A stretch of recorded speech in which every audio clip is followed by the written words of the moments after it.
Welcome back to the LCS Dome, powered by Alienware for Game 3, Dignitas versus Team Liquid. Mark, give me your take on TL following the loss to C9 just yesterday. Still pretty positive on them, all things considered.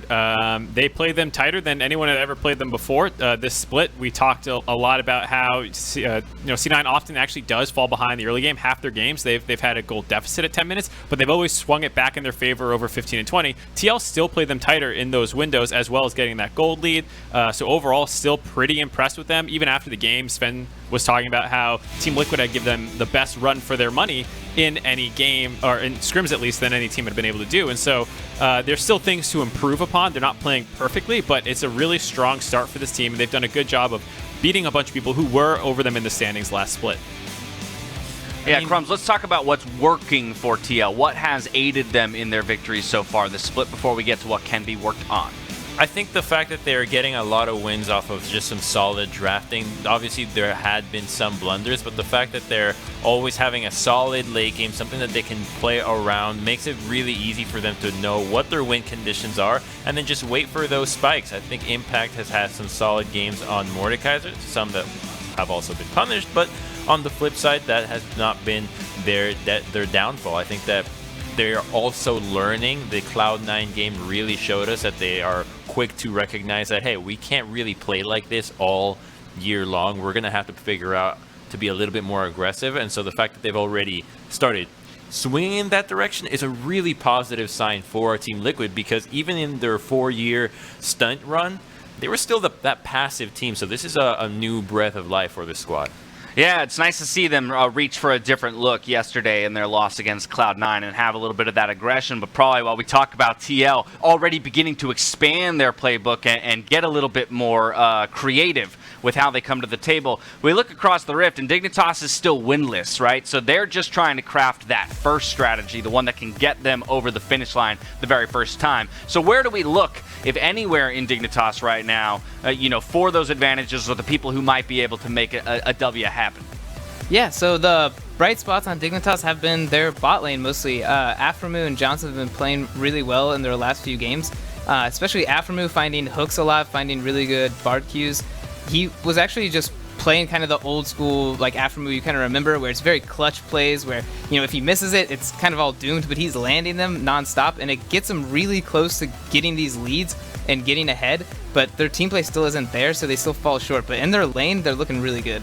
Yeah, this brings me back to the days of the Thresh, Alistairs, Morganas, and the like, and the Bard as well, as you mentioned, from Aphromoo. And when he is on fire with those playmaking champions, it can completely control a game from start to finish. But there is that second piece, right? The team around you that we talk about, because the support can pull the engages off all day long, but if the follow-up isn't there, if the execution isn't there from the rest, then the W's aren't going to come. And so let's talk about a player who's had a storied history in the LCS, both here and in Europe, and that would be Froggen in the mid lane. Traditionally, this man is attributed with very specific statistics. You take a look at his lane, and it's always his ability to farm and be a source of consistency and late-game pressure. And Mark, we're just not really seeing those same elements this time around.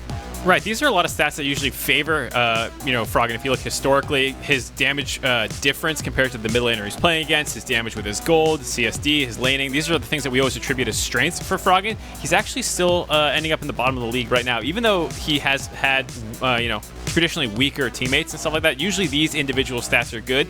This split, it's not the case, and that's why it feels like Dig is really struggling, because this point that they thought would be a strength for them isn't working out, and him and Akaadian almost always seem like they're on two different pages.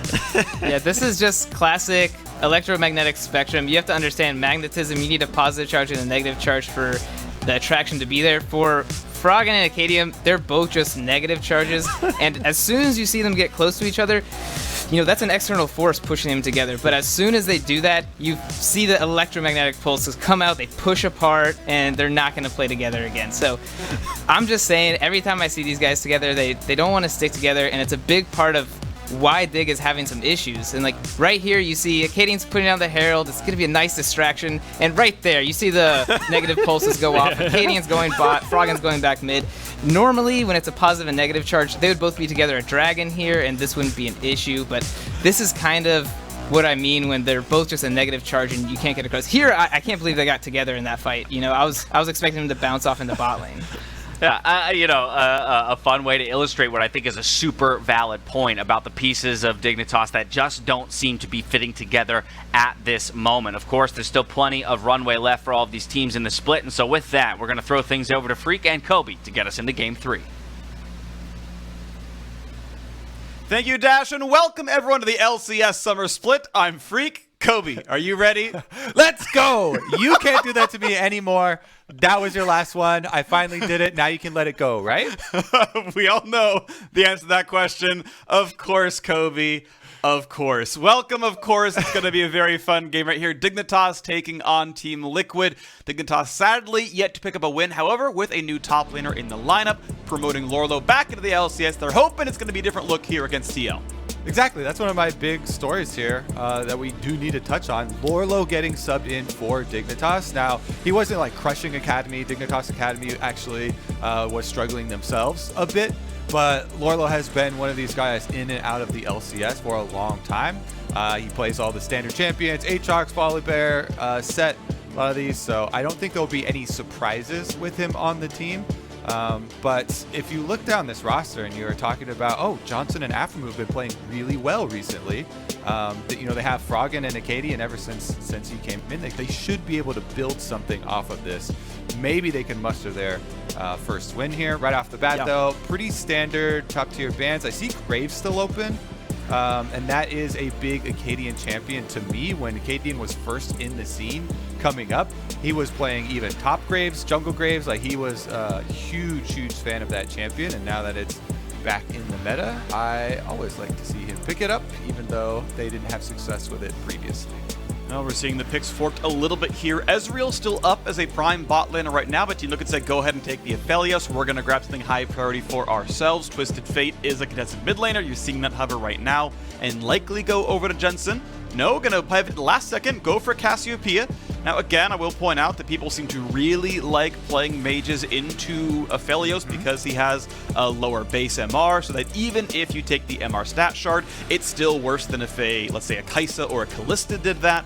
So yes, you can add the stats, but you're still at a lower mark than another champion might be. So oftentimes you can see that as the pick right there. The Cassio might remain as a flex for a while. And then nope, it's just Cassiopeia. It's still, to be fair, can flex topside, but they're already picking up the champion for tactical. I really wanted us to hold on to the mystery, though, so then at the end we could sound really smart. About, oh yeah, see, like we told you, the Cassiopeia flex bottom into Aphelios. One of the other big reasons I really like it into Aphelios is that it is really easy to land your miasma on Aphelios. It is easy to land your ults onto Aphelios because he doesn't have a lot of tricks. He has no extra mobility. Now they've paired it with a Thresh to give him some mobility and give him some safety. So I think that's an intelligent move from Dignitas, trying to mitigate some of the counter pick here. But I'm a huge proponent of the Cassio and the Syndra picks into Aphelios specifically for lane matchup. Then you just have to keep in mind, all right, we need some attack damage elsewhere in our comp to balance it, since we're facing Ornn, one of the premier super tanks that is really going to be able to itemize very efficiently if you stack too much AP. And currently with the Blitzcrank pickup, Team Liquid are all AP, so they are definitely going to need some AD threats in the last two picks. Yeah, well, the Graves is going to go through the first phase of picks and bans. Kindred may well be the second ban coming out here as well. Liquid going to start dropping off mid laners, of course. They know the Twisted Fate is in the mid lane. They know it's going to be Jensen up against Froggen. They're going to try to drop out the counter picks that might be good against it. But you're seeing Dignitas here actually banning away physical damage top laners like the Aatrox. Yep, take away some of the best choices possible here. Honestly, Set is still available too, and I quite like a Set. You know, a Trinity Force Set or a Blade of the Ruined King. Either one of those versions, both are super popular, provides good initiation for the team, which would fit really well with Team Liquid's current 3 picks, as well as being that physical damage threat. So maybe they could follow it up with the Set ban here. Yeah. I mean, Impact hasn't shown us any other physical damage top laners. Gangplank, of course, an old throwback of his, certainly has been a good champion. You know he can bring it out. We've seen other top laners like FLICKR played Gangplank so far this split, so you could consider it in meta, consider that Impact likely is practiced on it, even if he hasn't played it yet. So physical damage has to come out of one of those two lanes because, of course, Dignitas do have two frontliners so far. We're expecting a melee jungler for them as well, and stacking MR would be a danger. So we get the Jayce, the old standby physical top laner. There you go. That's going to be the matchup. Not just physical top laner. You're taking it up a notch into lethality top laner, right? This really puts the extra pressure on. I really enjoy this pick. Oh, the last two, Karma Olaf. That is going to be a power duo. Cloud9 have used it. The Karma really just shores up the later stages of the game for Olaf. It tapers off that curve that Olaf will normally drop off later and not be able to team fight as effectively. When Karma provides everything Olaf wants, especially if you're building your Karma correctly, like Doinby does with the Athenes and the Ardent Sensor, and just trying to use your minion dematerializers in lane. I really enjoy this combo, so we'll see. I think both comps have really big pros to them. Definitely like the matchup here. Well, this is going to be fun. Lee Sin comes through for Broxah there. His first on the team this split so far. Had the chance to play Graves, chose not to. That one's going to slip through the picks and bans, and it means physical damage top and jungle, magic in the mid and bot side for Team Liquid. I know at the very beginning you talked about Dignitas hoping to build off some successes from their bottom lane. Team Liquid hoping to build off of a very strong early game and a solid mid game against Cloud9 just yesterday, and could easily move up to 4-2, which would put them at around second or third place with Evil Geniuses losing earlier. There's not a lot of one-loss teams left in the league. I think FlyQuest might be the only one without honor, and so certainly can be at the top of the standings and end the week tied for second. And I like what Team Liquid have done with this draft. It gives them a lot of options for them outplaying and them creating mistakes on their opponents. This is not a sit back and relax Team Liquid team comp. They need to get on it early here, and they have the tools to do it. All right, we are on to the Rift. Let us go on to this game. It's going to be exciting one as Dignitas takes on Team Liquid. Unfortunate start here for Dig, but they're going to change the roster around. Lourlo steps into the top lane for Viper, and they're hoping that is going to be the little bit of extra that they need, as well as the fact that this comp is built around Johnsun and aphromoo in the bottom side, as Johnsun has been great, has that prized Aphelios. Team Liquid go for an early invade, spotted out by very early wards coming down. TL known on this brush. The whole pathway start to collapse. Yep. They're going to see him the entire way in here. See if there's any sort of face check. Doesn't look like any danger, though, because they didn't go the deep route on the invade, and Team Liquid just make the quick pass through to drop off the ward here. The one big thing that they have to worry about is the Olaf. If not for the Olaf, Team Liquid will just run over this early game. They have so many options with Twisted Fate plus Lee Sin, providing crowd control for the Lee Sin to get in there for an effective gank. Jayce plus Lee Sin also can be super effective early.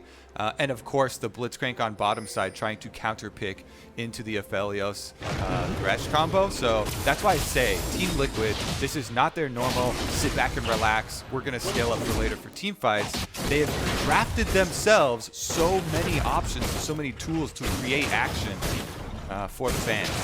Absolutely. All for the fans, Freak. All for the fans. Always the fans here. I really like tracking Olaf jungle pathing. We've got Akaadian doing pretty standard Gromp to, Gromp second, right? Throws the Q as he's finishing the blue buff to pull it over, save himself a little bit of time right there.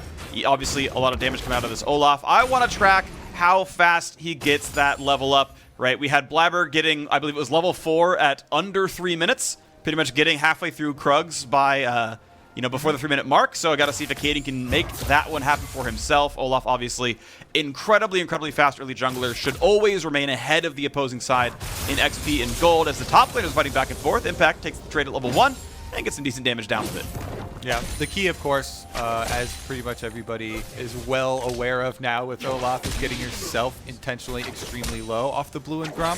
Some people will use their W early, like as soon as they get to level 2, but you actually want to get as low as possible for the extra attack speed. Meanwhile, there's going to also be a top-down clear for Broxah on the Lee Sin. And he's not going for the super early influence there off of level 3. I think he's going to do more of a full clear. If you start to get behind in levels to Olaf, which can feel inevitable as Lee Sin because the clear is so fast, then it becomes really, really difficult to actually go make your offensive plays without 100% knowledge of where Olaf is. Because if you ever get counter-engaged, you get smashed in it.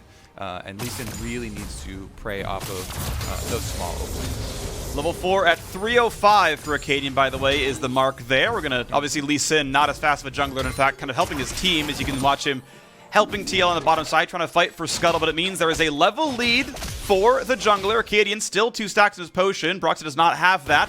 With that XP lead, going to be like, yeah, I'm going to bully you out. My smite's better, my stats are higher. That is just mine no matter what. Gets the bottom Scuttle and has enough time if he needs to reset and go for the top-down clear yet again. Can easily do so. You can see the Gromp respawning. You can see that little yellow marker on the left-hand side of the map. Akaadian goes, we're going to go top side first, maybe get that Scuttle, maybe poke Jensen. Will they flash the wall for it? They got some reveals. They're not going to burn anymore, but realistically, if you wanted to flash follow, that's going to at least force the flash into Jensen. Again, will get top Scuttle, no problem, and then can go for a Gromp in the top down clear again.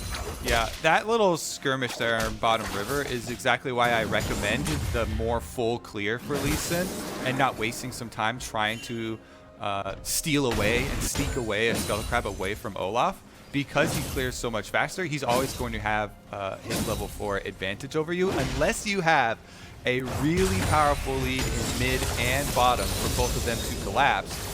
To basically win the crab for you, you're not going to be able to fight them off it. And Team Liquid make an attempt at it. Broxah went to blue and then used some time trying to defend against the crab, only to be chased off. Because this early, you don't have that extra priority from either of your lanes. And so it means the Gromp has never been slain. That is one camp that Broxah just does not have. That by comparison, Akaadian has already cleared the sort of equal member on the other side of the map. So that is a golden XP difference. Recall comes in just below 5 minutes in. Says, yep, I've got longswords. I've got an upgraded smite. I'm ready to fight for bottom jungle and this first Drake. We'll see if that one comes down. Akaadian on the early pressure jungler, certainly doing well 3 camps ahead. Checking in on Lourlo, right? Him versus Impact. Top lane is going, I think, just fine. When you're the Ornn against the Jayce, you take a small LCS deficit early game, but honestly holding up pretty well.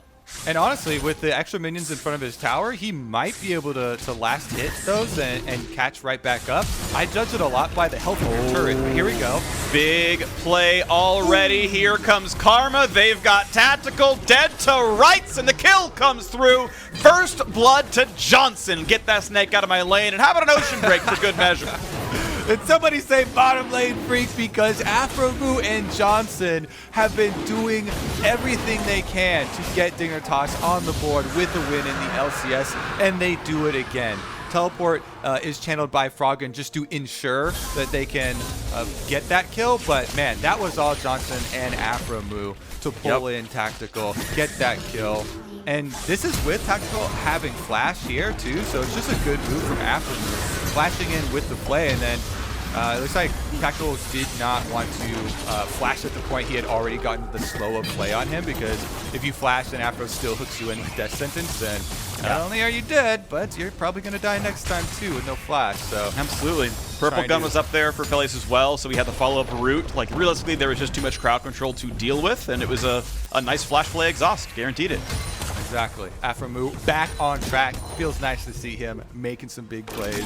And now he's off to roaming towards mid lane too. You can see him trying to help out with the Vision Scryer boom, as well as throwing down the wards around mid for Froggen.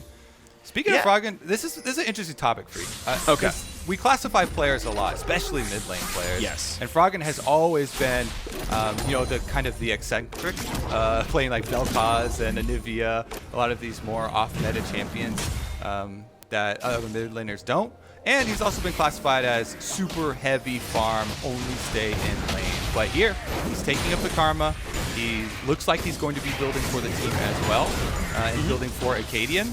And I like this new look. He uses his first teleport early down bottom side, just to ensure that his bottom lane definitely gets the kill. And he's playing a lot more for the team. Yeah, I would say I would generally agree with your sort of Froggen classification. I think always, though, he has been one who plays meta champions. I remember one of the first conversations I had with him when he came to North America to play in the LCS. He said, hey, what do you want to... I want you to guess my highest win rate champion in pro play. And that was Zed. Nope, it was Zed. He was 3-0 or something like that on Zed.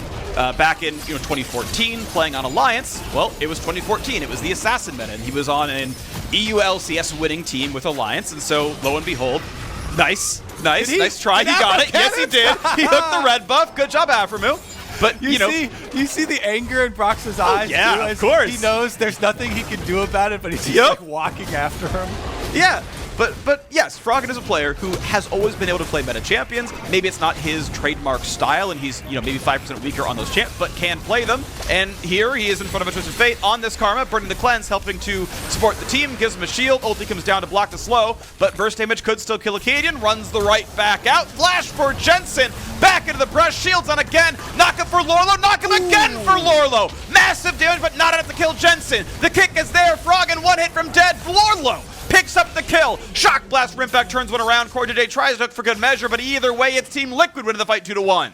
I like the action here. Nice attempt at getting in the history lesson, but Team Liquid aren't going to have any of it. That's 2 kills onto the Jayce here for Impact. It looks like he's actually going to go the Muramana build as well. So he's got the early tier in addition to his lethality.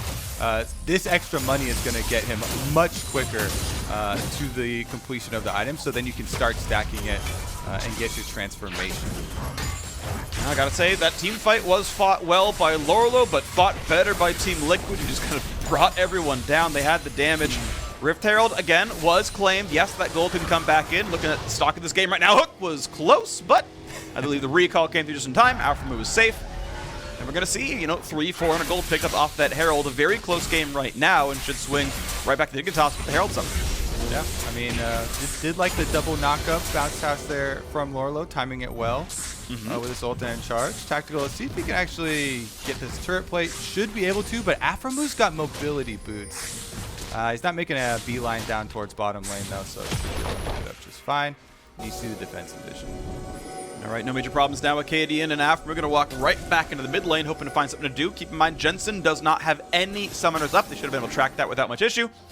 They Sweeper spots the ward, so they're like, okay, into the brush I go. Let me auto that 4 times. No big deal. Akaadian gonna again farm the jungle. Despite the fact that Broxah picked up a couple assists, it is still Akaadian heavily up in farm, has the finished jungle enchant already, whereas Broxah is still waiting for the combined cost.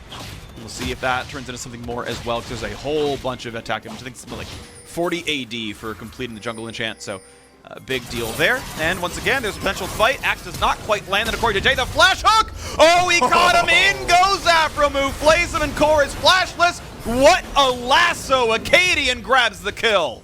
Are you kidding me? Aphromoo's at it again. They're not going to be able to get out, though. Broxah's on the case. Big damage, bigger heal, though, as the Fiend's Unholy Grail keeps the jungler alive. That's a double root possible. Re-engage, though, for Tactical. What are they going to find? Absolutely nothing so far from Lourlo. Does nothing in the fight. Aphro pops the stopwatch, but he's going to be left for dead, and they're going to kill him off right there. Dignitas going to be forced to run away. The fight reasonably close. Long-term 2 for 2, but again, good collapse by Team Liquid to pick off those extra champions. Yeah, definitely a mistiming there on the ultimate. Lourlo thought that Jensen's stopwatch was going to end earlier than that, and he shoots the second activation of the Ornn ultimate at him instead of at Broxah or somebody else on Team Liquid. In the end, these are so scrappy that the gold is still extremely close. It's just a big difference of who gets to get back out to the lanes quicker to push in the minion waves and get their reset first. So slight advantage this time around for Team Liquid, with them chasing down the extra one. Alrighty, wave gets pushed in, not going to greed for a plate yet again. Team Liquid looking to push around to the top side of the map as, well, I should say above the bottom lane, because his Drake is alive, ready to be fought right there. Cloud Drake does not have much of a contest. Maybe Afro can go for a blind hook steal, but realistically, not going to come through. He's been on fire this game. I know. He literally on fire, got the red buff. There's, you can see the Herald summon, but now the re-engage on the mid lane. Froggen going to pop down the root, going to get hooked right in though, and he's running out of health fast. Broxah grabs the kill. 3 plates drop for the mid lane. Is some money over to Dignitas, but still a great fight and a great pickoff for Team Liquid. Yeah, Team Liquid have come alive here. Now they're split dragons, taking that one and stopping the stacking from Dig. Pretty huge. Because they left bottom lane unawares, though, Johnsun is catching in on top of it. Remember, he was the one with the last hits on those kills. So if you let too much money get ahead for this Aphelios, you know, Infinity Edge coming in pretty quickly for him here. This has been one of Johnson's best champions ever since he's been in the LCS. And with aphromoo playing well and a Karma on the team, they've got a lot of options as far as how to play out the later stages. Dignitas have not put everything all in on this early game, just because they have a few of them. And hey, gotta point out, it's Johnson's first time getting to play Aphelios so far this split. They've banned it a few times, they've taken it away from them in others, but this time around, gets to the champ and is doing very well. You saw how fast his turret plates fell. As you mentioned, he got the last hits that allowed him the pickaxe money or the Berserker Freeze upgrade money, which is a really big DPS increase, and I think gave him the time he needed to kill that second plate off. There we go, though. Froggen, all right, he's fine. Gets that one up.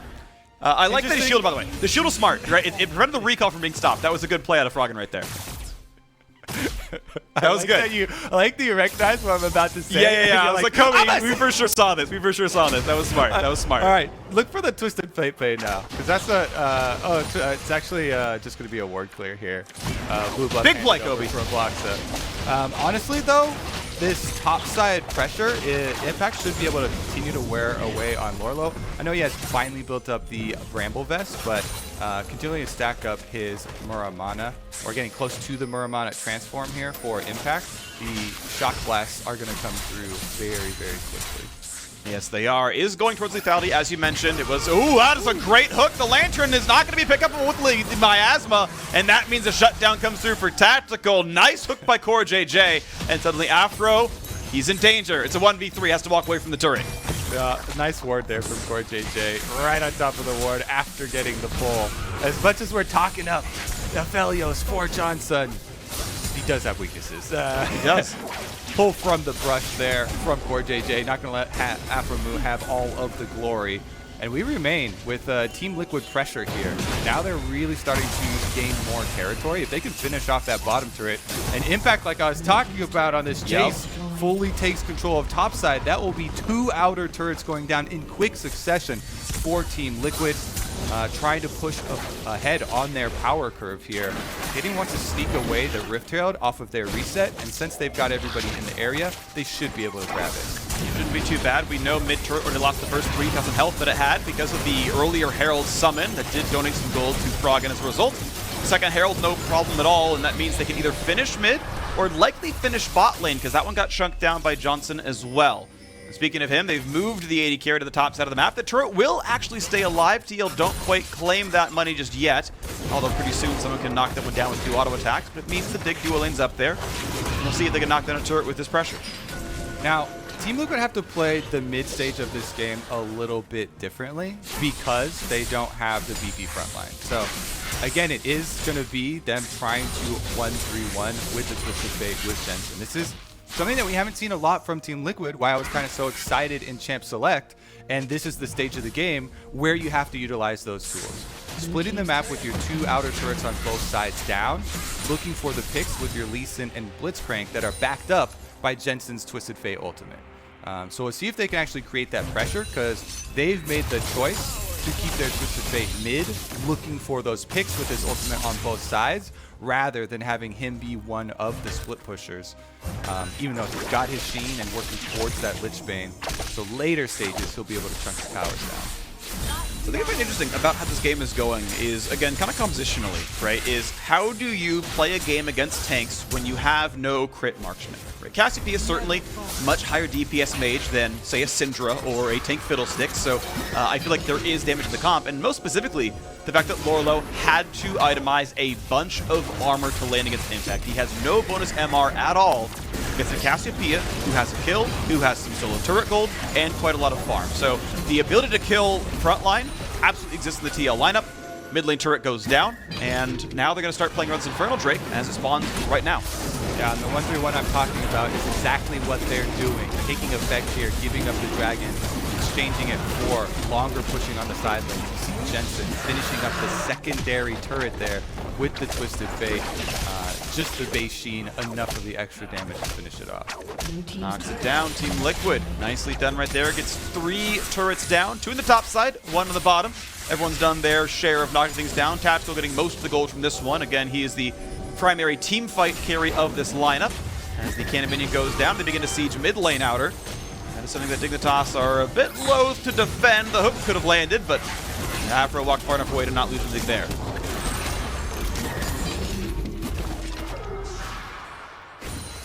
Just going to be a reset here for Team Liquid. Don't have any reason to keep up or to get the full reset though. You can see the deeper vision being set by CoreJJ for the plan I was talking about, where they're looking for these extra picks. All going according to plan here, and it's really, it really makes me happy to see the diversification in strategies, because there's been this dichotomy that has emerged in the LCS. Some of the teams that have reverted to just the front to back, slower scaling 5-on-5 team comp. A lot of the other ones that have been kind of chasing Cloud9 at the top, looking for the ways to pressure and push ahead and force mistakes off your opponents. Yeah. So like to see some of the new looks here. Froggen on wards, trying to take away something that's in his own jungle, but technically should be his. Nice smite by Broxah takes away the blue buffs. That's revenge for aphromoo. This time I will get the buff steal. He has been in the face of Dignitas. You mentioned it. The idea of playing a more aggressive team, a more aggressive style, and trying to force mistakes out there. Now we got to fight around here as Impact is doing battle with the opposing jungler. Akaadian wants to chase down, flashes for the E, needs to throw a Q. Redemption is not quite going to land, and Jensen's here. This might be all too much. Akaadian could not land the last axe, and it's going to be the last laugh going to Team Liquid. Man, you feel so bad seeing that too, and you're like, all right, the last axe, it has to land. No, it does not land. Redemption comes in, and all of Team Liquid are there. Ends up being an overchase by Akaadian, as close as you get. If it's not going to be the last another one there, then it doesn't matter, and it gives away so much extra pressure to Team Liquid. Last outer turret falls here, and they really get to close the loop. We're approaching the Baron spawn. They can just keep up their 1-3-1. I would probably rotate Jensen down to the bottom side, try and pressure the turret furthest away from the Baron.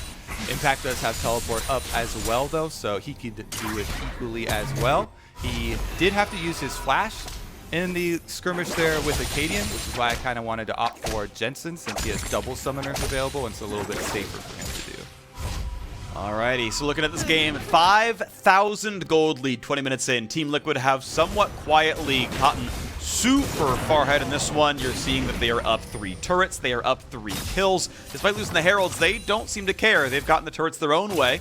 The only turret that they have gotten has been off of 2 successive Herald slams. They haven't gotten much else into this game. They've never really had lane pressure. You've been seeing Tactical and CoreJJ mostly pushing. Impact very obviously in his matchup, entirely pushing. And even though Broxah, sure, was behind in farm kills against an Olaf, that is the expected result of that matchup, is absolutely comfortable to push in the opposing jungle, look for camps to steal, and keep Dignitas on their toes. I mean, that's what having a Twisted Fate teleporting in on top of you will do for you. Just builds up the confidence of junglers. You can puff up your chest, go for your invades. CoreJJ as well has done a really good job. You saw the pull from the brush on bottom side. aphromoo is going to get a snag, but it is going to be a quick Silver Sash activation. CoreJJ right back out. Yeah, it's going to feel really good. He's able to play really sort of comfortably aggressive. I do like the build path there. Gets the item up pretty early on. It's okay. If there's a hook anything, pop QSS, press W, run backwards. We're good. Okay, no follow through. Cool. Back to killing the wards. Good stuff there. It's just junk farm here for Dignitas. The only real carry in teamfights is Johnsun. His farm is actually falling down a bit. It's 183. I don't know if that's he's dropping CS out of nowhere or if he's not being donated to the waves, but probably shouldn't be having less farm than his solo lane when his comp is built around an Aphelios. Again, I'd have to watch the game again to see exactly why he's got 20 less than either other lane, but that probably shouldn't be the case with a comp like this. Yeah, and Team Liquid are going to set up another one. That is a flash hook on aphromoo, down to half HP, able to disengage, but takes a lot of damage. Ulti comes across doing a bit, but not a ton. Johnsun still has his own abilities. Throw things out. Almost the shot out there from Impact. Dragon number 4 about to spawn. Team Liquid with complete control of this one. We're not going to see Soul anytime soon, but without Baron being killed anytime soon either, you might as well grab the Drakes. Here they come.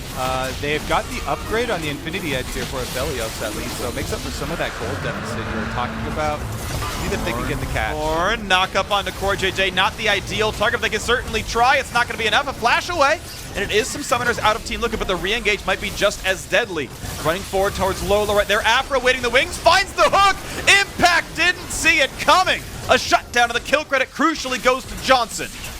And they immediately run to Baron here, up to the top side of the map. This is half health on CoreJJ. Still Tactical and Jensen pretty healthy, so they can harass Dignitas. Let's see if the plan is to actually burn it here. Akaadian definitely needs some help back if they're going to. They tag it, and they're going to go for a brush bait right now. CoreJJ sweep over the wall, sees Afro, and that's going to be enough to get vision and turn it around. They know there isn't a play to be made. I liked the call. Show them we're doing Baron, turn around instantly, catch someone. It was nearly enough. The sweeper play, though, saw it. He turned around, got it from the hook, and now it's round 2. Now let's try again. Problem is that Impact has teleport, so they did turn around and wait for another pick, but when he revived... Oh, no. Goodbye, Akaadian. That is a good hook, though. Could be some damage, but Jensen's able to kite away. What a nice hook out of Core. Completely stops that play. Impact uses his teleport. He's a little angry about what happened to him last time, but it's happening again. Play into the chain, into the root, into the 4th kill for Johnsun. This game's getting a bit scrappy. Impact moving a little bit too far forwards, but Digger getting the kills on the players they need them on. Freak. We are watching live evidence of tilt happening in a real time here.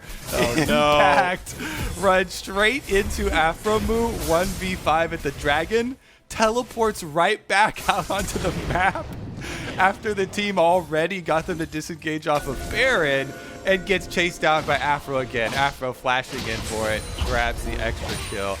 I think they're going to have to, tell Impact to take some deep breaths right now. Because they still have a long way to go to end out this game. Would still have a lot in their favor. They have the global pressure from Twisted Fate. Jensen has finished not only the Lichbane, but also the Zhonya's. So he can both split push, try and take down the towers quickly, and still use his ult to join the team for the more aggressive gold cards, and then baiting with the Zhonya's activation. But those things rely on coordination and team play here. It relies on all 3 parts of the 1v1. That includes Impact split pushing Jayce. And a Lantern brings Lourlo right back into the team composition. Look for the play right now. They know Impact is TP-less. They know he's clearing away his bot lane. So, hey, it's 5v4. It has to be the case. Let's do something. And they're getting some more damage, but not a lot else. They're still letting Impact push down the bot lane. This bot tier 2 is going to die in the next 15 seconds. Yeah, he's got a load time here. There's no wards for him, but they do have Jensen's Twisted Fate activation if they really need it. Impact successfully is able to handle the PvE situation and puts on control one for himself. They brought Lourlo up. They got to kill a couple of wards. The price for that was their entire bot lane tier 2 turret.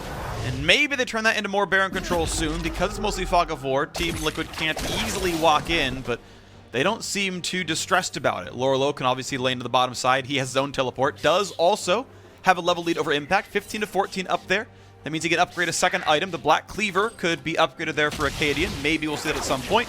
Has to be near him, of course, to do it. Right now it's not going to happen. He's stuck in the bottom lane. But we'll see. Mid lane cleared, no problem. Jensen with the blue buff can just shove down waves forever. Regroup the Tactical and CoreJJ. They knock down some wards. The Scuttle can't be despawned for the next 40 seconds or so. So the Vision's going to be fine for Dignitas for a while, but you can see most of the wards going away. Yep, that's what the wards do, and they time out.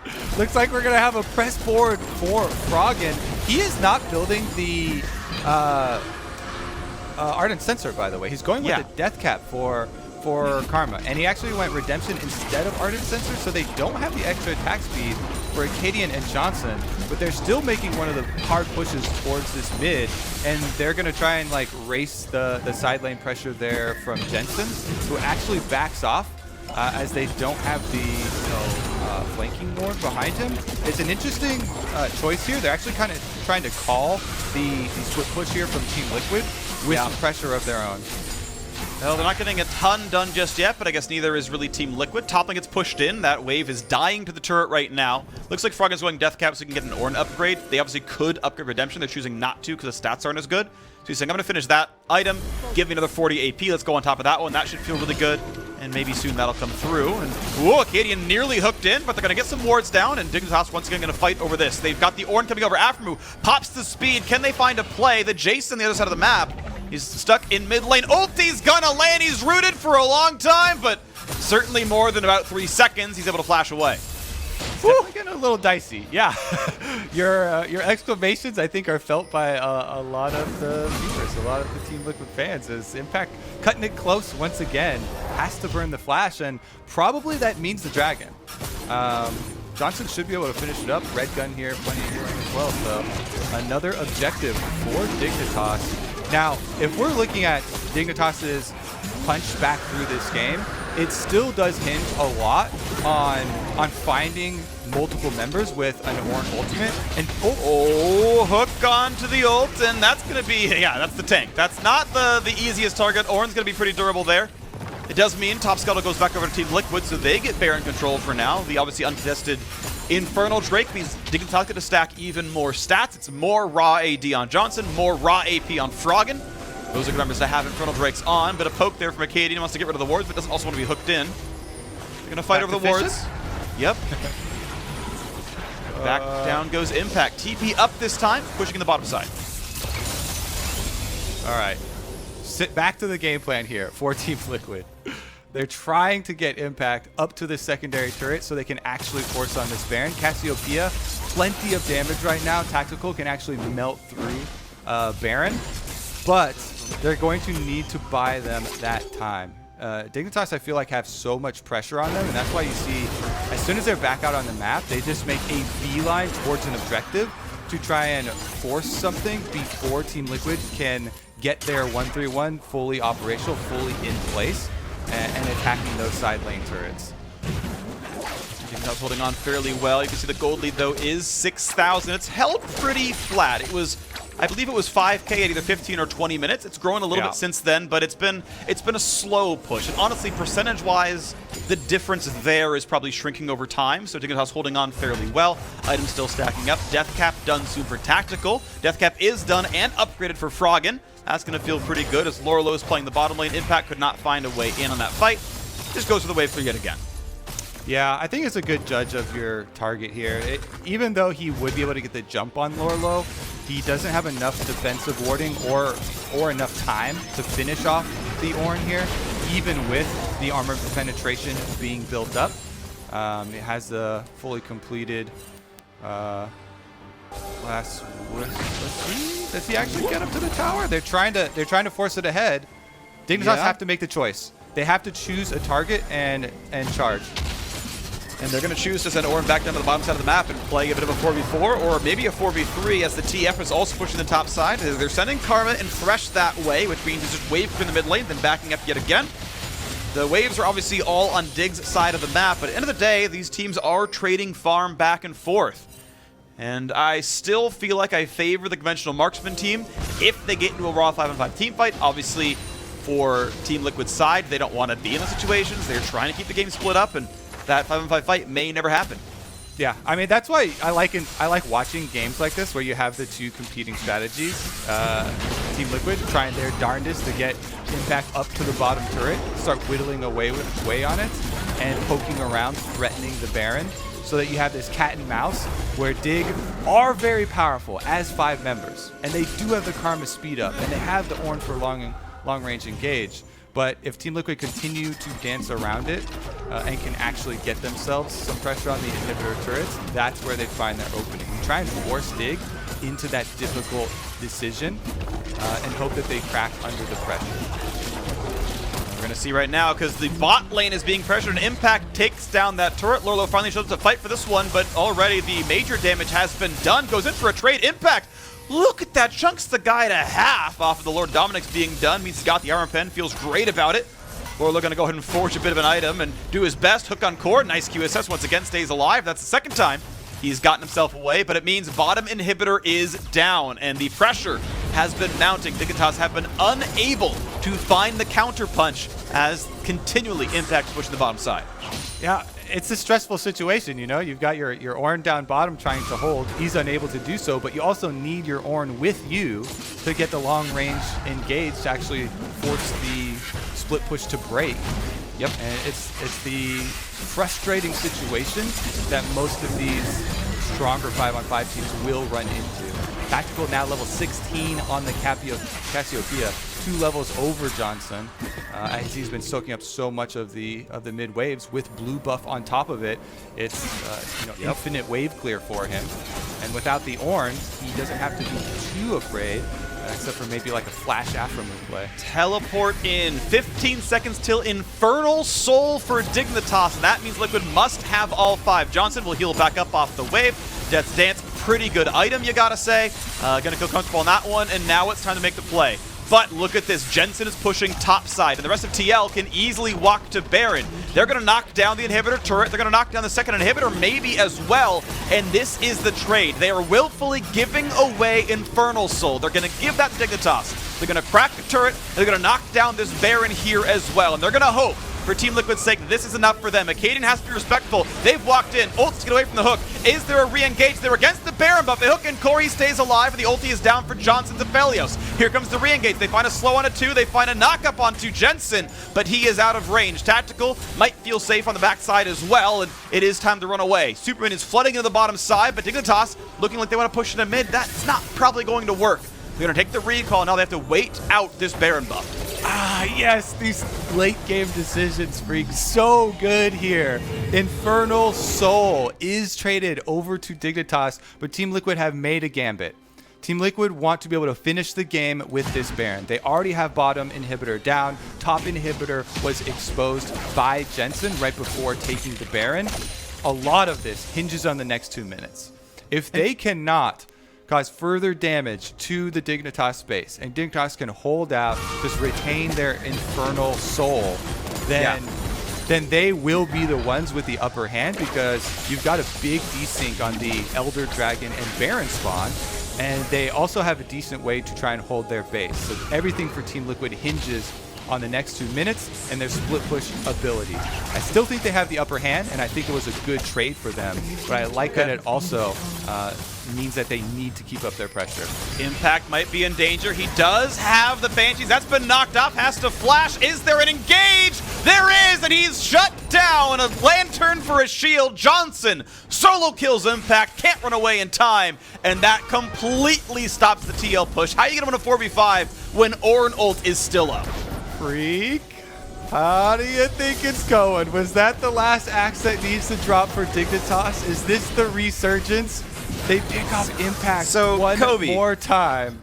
The view I had was if Tia was willing to trade a temporary buff in Baron, where you have to more or less group up to use it, but giving away a permanent buff as a result, that to me shows them not being confident they can play the game out anymore, that they can't contest these objectives and feel confident. Yes, they got the turrets, but Dig, you're going to sit there and just defend the inhibitors and farm up even more and catch up in gold. That Infernal Soul's never going away. Yeah, that's why I was putting emphasis on the next 2 minutes. Yeah. And that death is critical. Broxah now gonna be in a little bit of a pincer. He's alone. He ward hops, gets slowed though. Has to maybe burn the flash to live. Here come the ultis, and there is the flash. Axe not gonna land. The horn not either.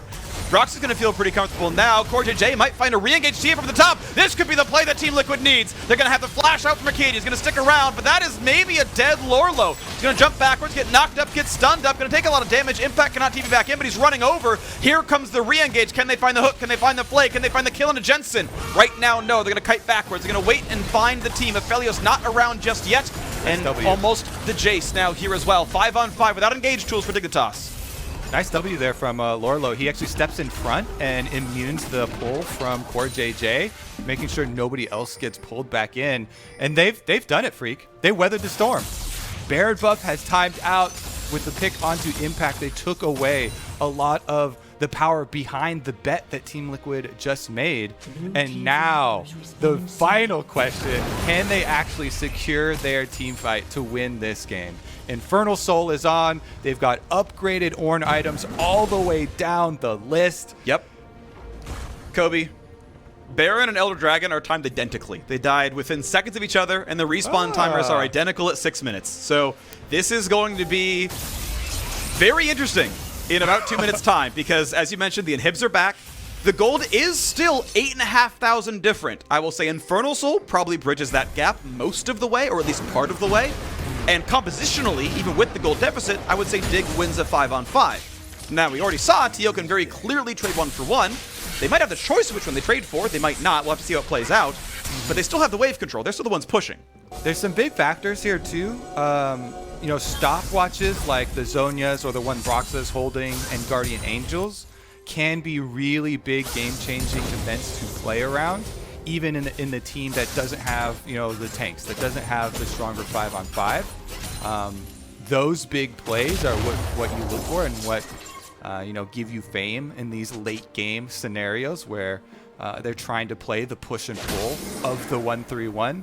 And a lot of the advantage of the 1-3-1 team is forcing the pressure onto the slower moving squad that needs to get their synergy moving up and picking people off together.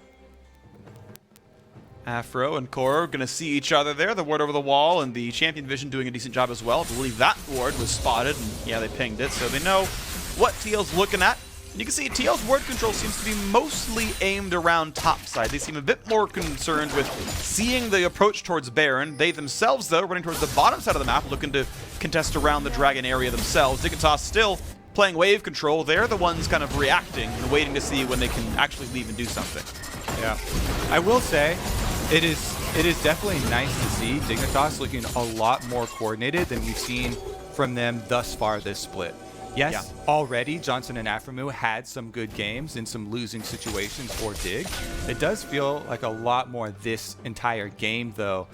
The team has had a much better and coordinated game plan. Froggen did eventually also pick up the Ardent Sensor here now, too, so he can add the extra power to the Aphelios that is full items, Ornn upgraded, as well as the shield and speed and attack speed for Akaadian, who, by the way, has a Death Dance and is going with the Juggernaut Olaf style. They pop the move speed to get the safeguard jump out. Tactical pops heal for move speed, hugs the wall, just gets away from the hook. Did not have QSS. If that hook landed, that might have been an engage, that signal to kill.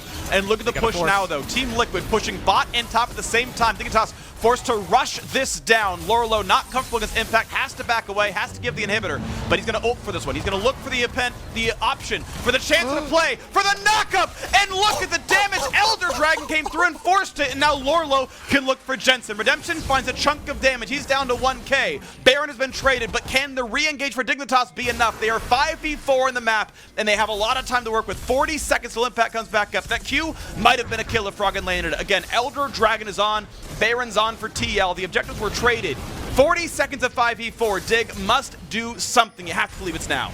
Sam Lourlo coming up big when it matters. The timing on that freak. The timing was so beautiful. Elder Dragon picked up as Lourlo flashes in for the knockup. They sub him in, and is he going to be one of the key factors in Dignitas getting their first LCS victory? They push ahead, but Afro. Big hook, flays a bunch of armor, but it's not nearly enough. That is a game-saving move, because that could have been a difficult siege to weather. Lourlo had TP to join, no longer has the ability to do that. Not meaningfully anyway, and we switch back around. It's now 35 seconds of Team Liquid power play. With a Baron buff they can siege with. Missing Thresh, not as impactful as missing the Jayce, sure, but Dignitas do not get anything meaningful out of that buff. Oh my god. Freak. Play after play here. One pick turns the entire game right now. Dignitas feeling so good. Moving up with the Elder Dragon, wanting to force the fight. Big numbers advantage, and boom. CoreJJ actually comes up with, as you said, a game-saving play for the moment. And we return to our pressure of 1-3-1 versus team fight, trying to get the pick here. Flash was used by Lourlo, so he's traded over to the Teleport Plus barrier for now with his spellbook. Still can make a big play with the long range of the ultimate, and Team Liquid trying to bring the pressure back home. They've got Jensen topside, Impact on the bottom side, and he has Flash now, so shouldn't get picked off. Alrighty, looking forward. Lourlo wants the ult, finds a slow tactical, is not gonna flash. He's gonna get jumped though as Broxah is found out. Burns his stopwatch, also has Guardian Angel. What's the re-engage look like? Because Impact's in the bottom lane. The root comes in. The Dragon is going to burn him down and pop the GA as the buff slowly ticks down. 15 seconds left. Bottom hip is gone, but Karma is nearby. TF gonna ult in and just make sure there's vision. Now it's the push towards Impact. Should pop off the Banshee shield, and Afro only gets the exhaust as Impact flashed away. Stays alive. Elder buff ends. Baron still on for 35. Cannon minion gonna knock down the mid lane outer turret. There are no turrets left defending any of Dignitas' inhibitors. TL have gotten all 9 of those as Impact finds a kill on Akaadian, who went for the 1v1 on the bottom side. The heroics get turned around in Liquid. Now have a full-on 5v4 siege.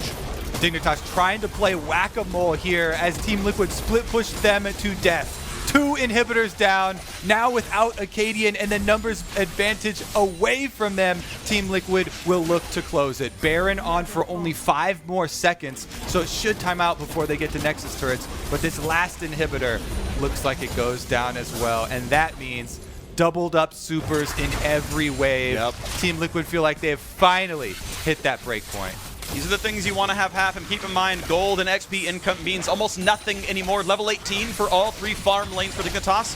Maxed items for most of them as well. Only Lourlo has a bit more to buy. I guess I should say Froggen does as well. They finally have put all the farm on a Johnsun. He is done scaling. Karma can gain a bit. The ult comes in without Akaadian alive. They go for the hook. They might have found the support kill. And it's going to be Tactical dropping down. A great follow for aphromoo. The Cassiopeia is gone, and it's time to re-engage. Akaadian is on the map again, and I can't believe they found the engage 4v5 in their own base. They find the kill on Tactical. The bot laner is dead. You better believe it, we're going to overtime, baby. It might be another Elder Dragon Baron synced up spawn. Just game of extreme excitement here. 2 minutes away for the epic objectives to arrive once again. Dignitas bought themselves some time on the respawn. Still 30 seconds left on Tactical. That will give them time to push out some of these double super waves. They will still have to deal with a lot of extra pressure because the supers will still be causing problems when the epic objectives arrive. Yep. And Team Liquid still have an overwhelming advantage because of that. But there is a chance. There is a chance. There is a chance. I'm not sure they can defend inhibitors down plus Baron plus Elder. I don't know how they fight for one of them. Keep in mind that these waves, as you're mentioning, are going to keep pushing in. TF will ult in. Impact can TP to a minion or a T-port if they can find one. And that might end the game when Dignitas tries to contest one of these objectives. That's happening in about 1 minute's time. These waves continually push by themselves. Dignitas have to extend a little bit to contest them and try to get their own farm. Finally, Akaadian and Froggen being allowed some of this farm. Full build done for Lourlo as the Warmogs comes in, can stay up on the map as long as he wants. Jungler getting there as well on both sides. Akaadian room for a stopwatch and a control ward. For Broxah, just the wards right now. All right. Team Liquid, I don't think they actually need to be fishing right now. So I think they can take it very easily and just wait at the epic objectives for Dignitas to come through their vision. Number 1 goal for TL right now should be to put up all of their vision through the jungle so that when Elder comes up, they can see every move and they can make their pick then, allowing CoreJJ an easy pull. Because Dignitas, like they have to charge, right? This is the most difficult situation in League of Legends when you have no inhibitors up. You're the team, you do have hard engage, but you don't have the mobility. Jensen can easily just teleport into the base with Twisted Fate and end the game with Impact. Trinket used, they know Dragon's being started, and they are not willing to fight for it. They're going to push some members into the mid lane and clear out the wave, but you can see top is being pushed in by Impact. He's on to the Nexus turrets right now. Someone needs to show up. Why are you clearing minions in mid when they're ready to kill your base right now? Team Liquid instantly take the win over Dignitas. That Not was the ending I was some of the expecting, worst Freak. play I have Not the seen. ending. Not the ending I was expecting. That was catastrophically bad by Dignitas at the end of that game. You know Impact is going to be pushing topside. You know Twisted Fate exists. You are killing minions in mid lane so that they can just end the game on you on the 2-on-2. I don't know why you think that is a good play. You know the tools TL has. They did it exactly as you expect them to do, which is one person walks in, one person presses R, and your Nexus is dead. Don't agree at all. True. With any of that shot calling. I mean, I set it up too as, okay, you have to be careful. You don't have to charge ahead at the epic objective if you're going to contest it because Jensen can teleport into the base and end the game with Impact. But instead of charging that, like you're saying, going mid, both things happen. The epic objective goes down and Jensen teleports into the base and ends the game with Impact. Congratulations to Team Liquid. with the split push. They did have quite a few hiccups along the way, but they stuck to the game plan, are able to split push them to death. They did. But Kobe, this is a Froggen team. They fought for the objective that mattered the most. The mid lane wave was cleared. Froggen, good job. You have done it again. You killed minions in mid lane. Your Nexus Classic falls, freak. but your CS went up. So good job. Team Liquid come away with the win. Dignitas still winless. I am shocked by the last 30 seconds because they were holding on. It was winnable, and it fell apart so honestly stupidly. We're stepping away. I'm not talking about this game anymore. When we come back, we will hear the State Farm analysts break down that game, and shame on you, Dignitas. Oh my.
Welcome back to the State Farm Analyst Desk, where we're breaking down Team Liquid's victory over Dignitas. And it ended, gentlemen, in a way that nobody expected. You heard it from the casters themselves. You saw the shock on Kobe's face as the back door comes through in the late game back and forth fight between Dig and Team Liquid. I mean, the game is two clearly different team identities. You got hard team fighting from Dig and then more split pushy on TSM, which is why the game got so weird, since Team Liquid never wanted to give Dignitas a chance to fight. And it was an early game team for Team Liquid. We keep talking about how they're usually the late game team. Yeah, they have the Cassio, and TF doesn't completely fall off, but Blitz, Jayce and Lee is definitely an early game focus on picks and playmaking. And once they got into the late game, it was clear that was not their wheelhouse. Yeah, well, probably I'm going to come to you because you were the one who was talking about, strategies of teams on the upper half and the lower half of the LCS, and that for Team Liquid wanting to be on that upper half, it's time for them to expand their playbook. How'd you feel about this one? Yeah, so don't want to judge staff too much other than the theme was to be aggressive, which I liked a lot. There's a lot more fights from both sides, and forcing this kind of stuff I think is really important for TL to think about. I mean, I wouldn't have expected Impact to be picking Jayce anytime soon, and once I saw the TF Cassio, I knew like, all right, they're setting up for an Impact to carry top. So I think that is pretty important to be able to have that flexibility. It shows us in this early game that they're comfortable fighting early, but if you look at how the game played out, 15-30 minutes later, they actually slowed down a lot, and it looked kind of like the old TL. So it's really got to be TL turning it on for the entirety of the game for them to actually make that change into an aggressive team. Beautiful hook there out of aphromoo. We talked about him on these playmaking supports going into the game, and it's nice to see him continue to step up in that way. Yeah, and someone that did not step up, in my opinion, was Akaadian. I think that Froggen was able to take a more supportive role and be the help for the Olaf, but this was not Blabber-Niski kind of synergy. These deaths that the Olaf has early on are really hurting the composition, since so much of it revolves around him getting fed and him being able to just lead the front lines. But when you got a 1-4-1 Olaf grouping up in a 1-3-1, it's really not going to do a whole lot for you. Yeah, Mark, 2 games in a row now, TL's brought this more aggressive look. Obviously, they fell short yesterday against Cloud9, but it was already mentioned by Probably that there was that lull after that very active first 15 minutes. They seemed to kind of recess. So where are you on this aggressive look for TL and how close they are, to perfecting it? I think they got a little bit of ways to go. I think they made a number of good plays, but they were close, and they were scrappier than, say, like some 4-man bot dive and some of these more coordinated plays that you're used to seeing. I think part of that comes down to the fact that enemy team comp was also strong early game. Olaf Karma is no joke. We've seen how strong that is out of C9 themselves, so I totally understand it. And I think to the point about Olaf falling behind, that's a big reason that it ended up in TL's court to actually close this game out, and their inability to execute in the late game, I think, is why it stalled out for so long. Yeah, let's take a look at TL and how they attempted to play the map, really wanting to stretch it out. Crumbs, you really want to call out the stylistic differences between these two team compositions and how they'll ultimately close. So this is what we saw to CoreJJ the first time they played Blitzcrank. It was against 100 Thieves, where they'll just sit in a brush once they have vision control and look for these picks while the split pushers go on the side lane. So you have Twisted Fate in top, the Jayce in the bottom, and the idea is that when you try to look for a fight and check in, Blitz gets a pick, and suddenly you no longer can go for either a fight because you've lost a single member and your side lanes are completely getting pressured. But the hooks weren't there, and the side lanes were handled pretty well by Lourlo, who all things considered had a really solid Ornn debut. I don't think he even died a single time that game, so I thought that was actually a pretty good look for Dignitas this time around, and I can't wait to see if he plays tomorrow and what he busts out then. Yeah, let's leave it there on the Lourlo point, or get one more, I guess, on the Lourlo point. The idea that he was brought in today, just one small change for this roster that's still trying to find a way to get a win here in Summer Split. Mark, your thoughts on how he slotted into the team and whether or not this is the direction Dignitas should continue to push? I thought he did really well, like Crumbs was saying. Deathless, they were able to catch Impact a number of times. Impact was 2-0-2 on Jayce, and the fact that Lourlo hung even pretty much with him and then eventually started being able to set up kills for the rest of his team was really impressive. So yeah, I thought that was much better than what we've seen out of Viper so far. So in the position battle, I definitely give it to Lourlo. Wild game ends with a heads-up play from the 2 solo laners of Team Liquid to get the back door. We've got one more game before we call it a day, as Immortals are going to take on the Golden Guardians. We'll catch you here after the break. Healthy turret. Here we go. Big play already. Here comes Karma. They've got Tactical dead to rights. Once again, there's a potential fight. Axe does not quite land in according to CoreJJ. The flash hook. Oh, he caught him. In goes aphromoo. Plays him, and Core is flashless.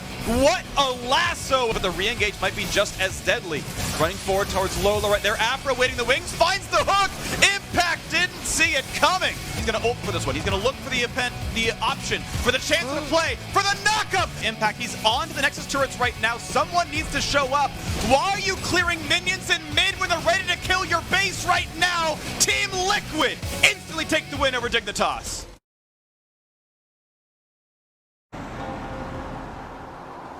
I'm Randy Diaz, mayor of Seltzer, Pennsylvania. If you love Bud Light like me, you'll love Bud Light Seltzer. It's a hard seltzer from Bud Light. It comes in 4 flavors and tastes great. Bud Light Seltzer. It's unquestionably good. If you don't love Bud Light, you'll love Bud Light Seltzer.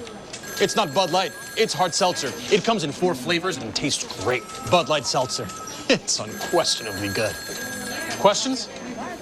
Call us now.